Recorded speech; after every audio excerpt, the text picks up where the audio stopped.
अस्सलाम वालेकुम दोस्तों, क्या हाल चाल है। बात करेंगे फ़ुटबॉल और क्रिकेट की। क्रिकेट का तो आप सबको पता चल चुका होगा, पाकिस्तान 2 वनडे हार चुका है और बहुत ही बुरी तरह हारा है। इवन के कम बैक करने की भी बहुत अच्छी कोशिश नहीं की दूसरे वनडे में इंग्लैंड के साथ। लेकिन दूसरी तरफ इंग्लैंड को फ़ुटबॉल में शिकस्त हो गई है और इटली ने 3-2 से हरा दिया इंग्लैंड को। पेनल्टी शॉट्स पे 3-2 से इंग्लैंड हार चुका है यूरो कप, और इटली जो है वो फातिहा है। So we always love football and hockey.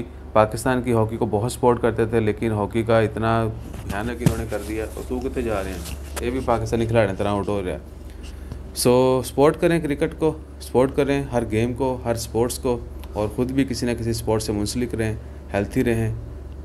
और अच्छी सेहत ही जो है एक अच्छे माशरे की निशानदेही कर सकती है। हर काम के लिए अच्छी सेहत होना ज़रूरी है। अगर आप हेल्थी हैं तो ही आप हेल्थी काम कर सकते हैं। अपना ख्याल रखें, दुआ में याद रखें। जज़ाकल्लाह, अल्लाह हाफ़िज़।